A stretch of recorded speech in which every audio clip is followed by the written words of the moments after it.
Gaza Israeli আগ্রাসন ও গণহত্যার প্রতিবাদে শনিবার ঢাকায় অনুষ্ঠিত হতে যাচ্ছে মার্চ ফর গাজা কর্মসূচি।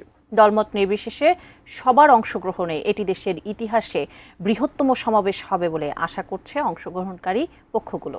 কর্মসূচিটি আয়োজন করেছে প্যালেস্টাইন সলিডারিটি মুভমেন্ট বাংলাদেশ।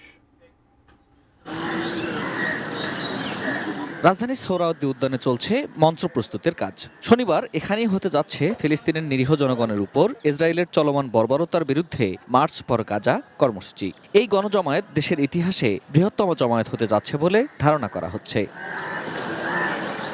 ইতোমধ্যেই বিএনপি সহ বিভিন্ন রাজনৈতিক দল এই কর্মসূচিতে যোগ দিতে দলের নেতাকর্মী সহ সাধারণ মানুষকে আহ্বান জানিয়েছেন। থাকবেন খেলোয়াড়, লেখক, বুদ্ধিজীবী সহ সমাজের সব স্তরের বিশিষ্টজনেরাও। দল, মত, জাতি, বর্ণ, পেশা নির্বিশেষে সবাইকে এই প্রোটেস্টে অংশগ্রহণের জন্য আমি উদাত্ত আহ্বান জানাচ্ছি। শুক্রবার নিজের ভেরিফাইড ফেসবুক পেজ থেকে এই কর্মসূচিতে যোগ দিতে মুসল্লিদের উদ্বুদ্ধ করার আহ্বান জানিয়েছেন মিজানুর রহমান আজহারী।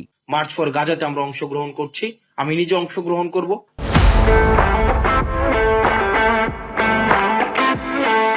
রাজনৈতিক ও ছাত্র সংগঠনের নেতারা বলছেন, এই কর্মসূচির মাধ্যমে সারা বিশ্বে ইসরায়েলের বিপক্ষে বাংলাদেশের অবস্থান জানান দিতে চায় তারা। তাই দলীয় পরিচয় ঊর্ধ্বে রেখে সেখানে অংশ নেবেন তারা।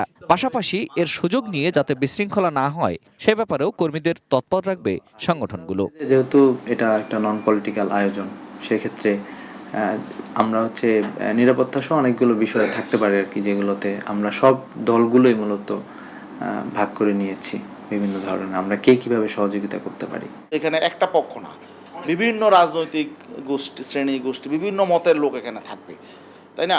ইসলামপন্থীরাও থাকবে, আবার দেখা যায় যে যারা সেকুলার তারাও থাকবে, ইভেন অনেক অমুসলিমও থাকতে পারে। এই জন্যে এখানে কোনো একটা বিশেষ গ্রুপ এখানে শুধু এটা দায়িত্ব এমন না, বরং আমাদের সবারই দায়িত্ব। মার্চ ফর গাজা শিরোনামে এই বিক্ষোভ সমাবেশ ও গণজমায়েত কর্মসূচি শনিবার বিকেল ৩টা থেকে শুরু হয়ে মাগরিবের পূর্ব পর্যন্ত চলবে।